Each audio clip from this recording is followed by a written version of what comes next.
I'm just announcing that we are currently waiting on a quorum, but we are expecting a quorum tonight, so we'll just be waiting for a few minutes to give the commissioners a chance to show up, and then we'll begin the meeting. Thank you.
Meeting of the Hollister Planning Commission on February 27th, 2025. This meeting is now called to order, and it is 6:05. Staff, can we have roll call? Commissioner Carla Torres de Luna. Here. Commissioner Damian Perez. Here. Commissioner Hani Maizuni. Here. Commissioner Steve Belong is out this evening. Okay, and do either one of you want to lead us in the Pledge of Allegiance?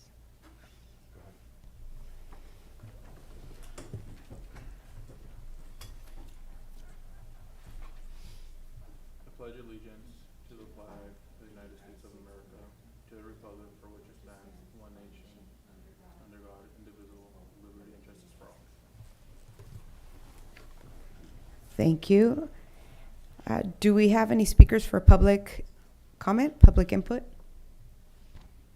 We do not have any speakers for public input. Okay, and let's see, we have an action to consider and adopt all items on the consent agenda. Oh, this could be taken in one motion. So do we have any questions or brief comments from the commission on the consent agenda items, or would anyone like to pull an item for additional discussion? No. Okay. Staff, do we have any public comments on the consent agenda? We do not have any public comments. And is there a motion to approve the consent agenda? I motion. Second. All those in favor? Aye. Aye. Opposed? Abstain? Motion carries. And may we have the staff report for 6.1?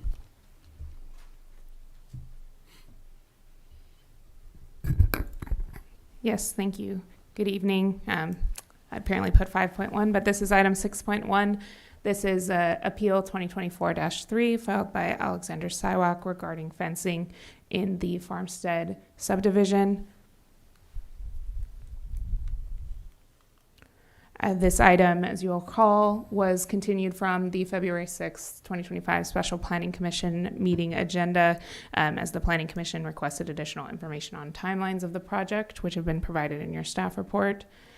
In brief summary of the appeal, the applicant has submitted an incomplete application for building permits on lots 1 and 2 of the Farmstead subdivision. This was submitted in July of last year. One of the city's comments that was provided back to the applicant was to include the location of the proposed fencing on the plans, and the city gave a note that the municipal code requires engineering approval of a fence that's taller than 3 feet, which is proposed to be located within the 10-foot street side setback. That is under section 1716.050 of the municipal code. Following series of communications between the engineering division and our assistant city manager, acting community development director, and the applicant, staff determined that a 6-foot tall fence could be located within this 10-foot street side setback, which is also a 10-foot public utilities easement on these two lots. But it could not be placed closer than 5.5 feet from the property line. This was consistent with the engineering division's authority to review proposed fences for conflicts with easements and health and safety under that same code section. So this is a proposed 4.5-foot encroachment into the PUE, proposed to be allowed by the engineering division. Following this determination, which was the Development Service Director, ACM Rod Powell, concurred with the engineering staff's determination in this matter. And then following that determination by the director, the applicant has appealed staff's determination and requests that a 6-foot tall fence be permitted to be placed closer to the property line than 10 feet and closer than the engineering division's proposed allowance of being 5.5 feet from the property line. The applicant / appellant is requesting the Planning Commission to determine that a 6-foot tall fence can be placed on the property line of the rear property line of these properties, which would be within the 10-foot street side yard setback and within the PUE. This is a slide from last time that was also in your staff report in February 6th, which is just a exhibit of engineering's acceptable exception. So engineering is proposing to allow the fence to be placed 10 feet from the back of the sidewalk.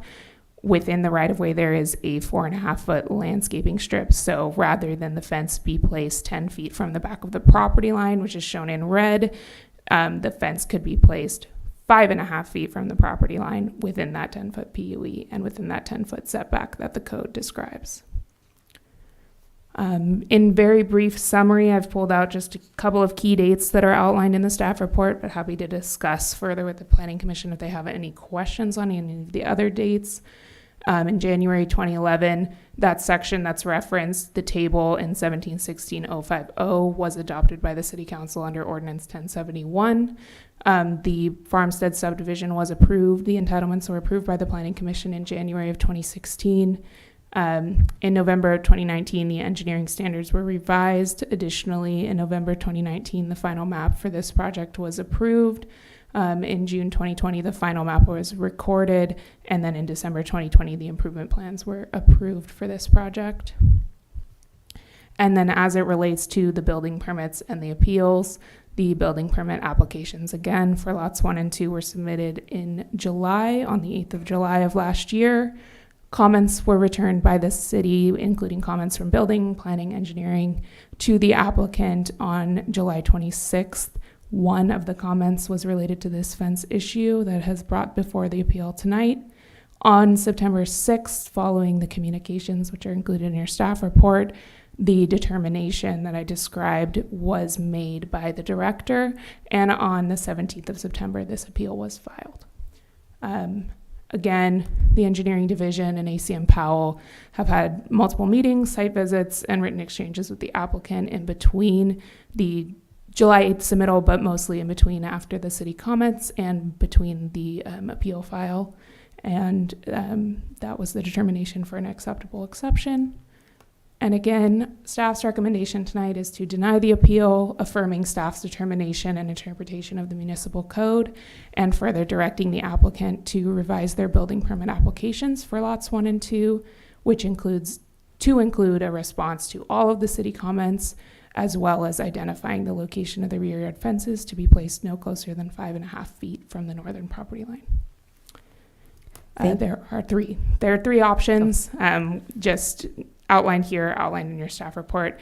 You could adopt a resolution denying the appeal based on the findings contained in the draft resolution. You could adopt a resolution approving the appeal, which would reverse staff's determination based on findings that the Planning Commission would need to establish tonight. Or you could continue the item if you need any other additional information. And again, our recommendation is option 1. Thank you. Thank you. Do we have any questions from the commission? No. I will now open the public hearing at 6:13 p.m. Staff, do we have a presentation from the appellant on this item? The appellant is here. Did you want to speak? I can.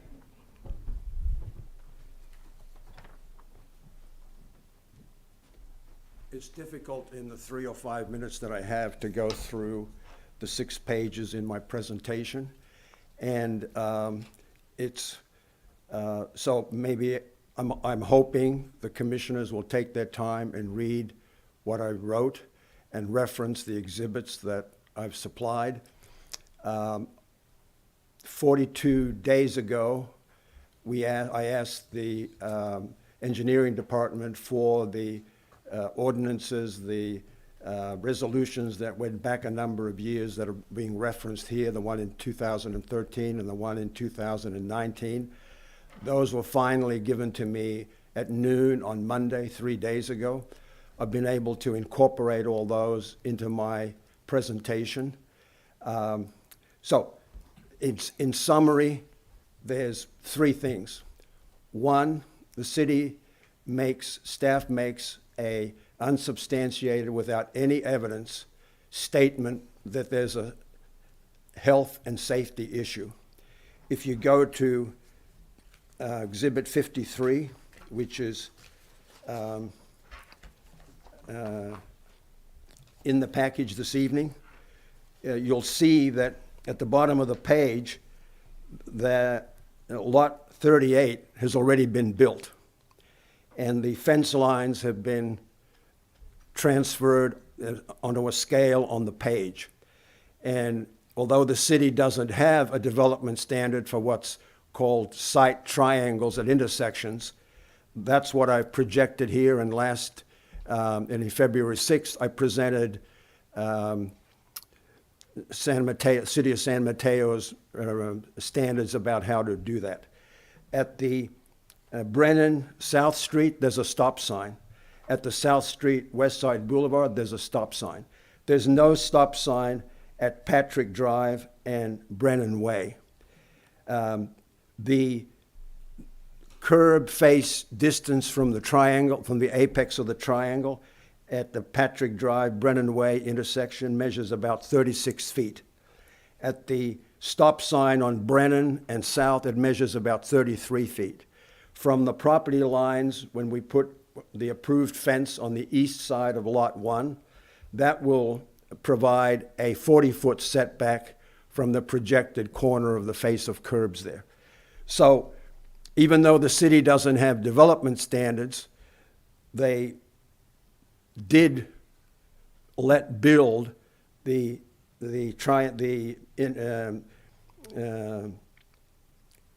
street section, the angle at Patrick and Brennan Way. And they did allow the Brennan and South Street to be built.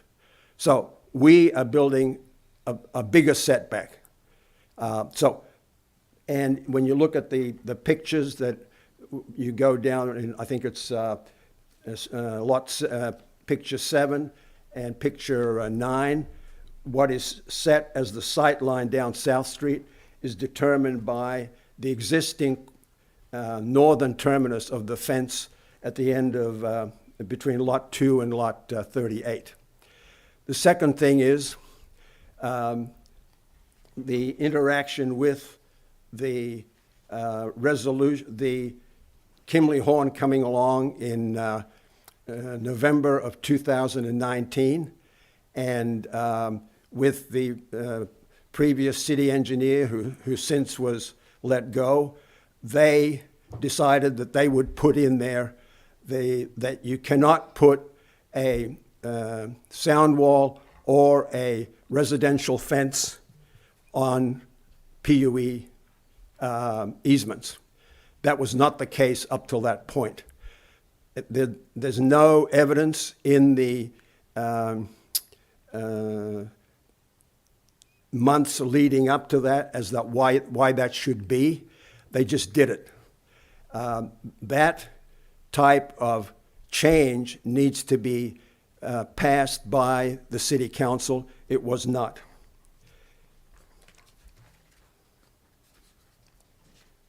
I think I'm getting close to time. In all of our map applications, the PUE and the PUE that we granted to the city in 2018, all of those I identified step after step were signed off by the city, by planning and engineering in 2019 before the city council adopted that change in the proposal, the updates to the design standards that were made, that the city engineer signed in November. That council meeting was in December 2nd, roughly 3 to 4 weeks after the conditions of our map and everything else and the tentative map had been approved 4 years before. I'm happy to answer any questions if you have them. Thank you. Do we have any, do you want to do questions or do we want to do public comment? What's the appropriate? So we are in the public hearing, but with the new bylaws, this allows you to speak to the applicant, Okay. or in this case, the appellant, if you Okay. had questions before we would take other Okay. public comment. Thank you. So do you all have any questions for the applicant or appellant? I don't have a question. Not either. Okay, and then do we have any public comment? No, nobody present. However, the applicant did provide digital written comment from with attachments that were sent to each planning commissioner. They were also uploaded to the online agenda. In addition, the applicant provided printed comments that have been provided to each commissioner this evening. Okay, thank you. Do we, and it doesn't say on my paperwork for us to make a motion, but I'm assuming that's what we're, So first, we would want to close the public Close the hearing, hearing, and then okay. you would bring it back for your deliberation, and Okay. then a motion if so desired. so let's go ahead and close the hearing now at 6:20. And then let's go ahead and have any discussion, if you have further discussion.